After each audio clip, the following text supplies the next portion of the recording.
দিদি, এ হলো পায়েল, যাকে আমি বিয়ে করতে চাই, তাই তোমার সাথে দেখা করতে নিয়ে এলাম। এই পুরো পৃথিবীতে তুই আমার ভাইকেই পেলি, আর কাউকে পেলি না?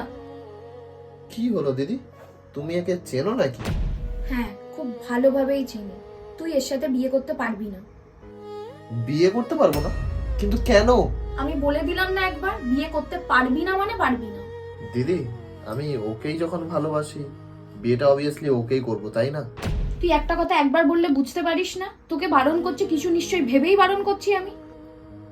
দিদি, আমাকে প্লিজ একটু পরিষ্কার করে বলবে কি হয়েছে? তুই যদি ওকে বিয়ে করিস, আমাদের ফ্যামিলি আর রিলেটিভসদের মান সম্মান পুরো ধুলোয় মিশিয়ে যাবে। দিদি প্লিজ, কমসে কম বলে তো দাও কি হয়েছে। তোকে কিছু বারণ করছি নিশ্চয়ই ভেবেই বারণ করছি। তোর তো বড় দিদি হয়ে তোর ভালোর জন্যই ভেবেই বারণ করছি। দিদি, দিদি, দিদি প্লিজ। আচ্ছা ঠিক আছে, তুমি এখানে একটু দাঁড়াও, আমি দিদির সাথে কথা বলে আসছি।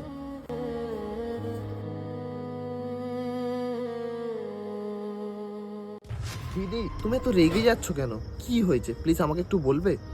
সব কথা বলা যায় না।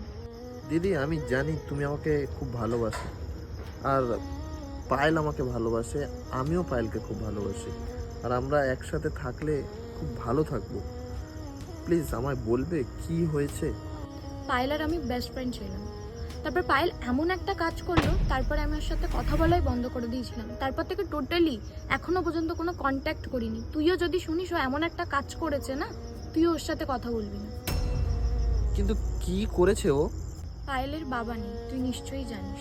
পায়েলের মা সবসময় অসুস্থ থাকতো। একদিন এতটাই অসুস্থ হয়ে পড়লো, আচমকা ওর প্রচুর টাকার প্রয়োজন ছিল, আর ওর টাকার জন্য এমন একটা কাজ করলো। টাকার জন্য কি? টাকার জন্য লোকের সাথে, তুই বড় হয়েছিস নিশ্চয়ই বুঝবি আমি কি বলতে চাইছি। তারপর থেকে আমি ওর সাথে কোনো রকম কন্ট্যাক্ট করিনি, আর বন্ধুত্ব পুরোই ভেঙে দিয়েছিলাম।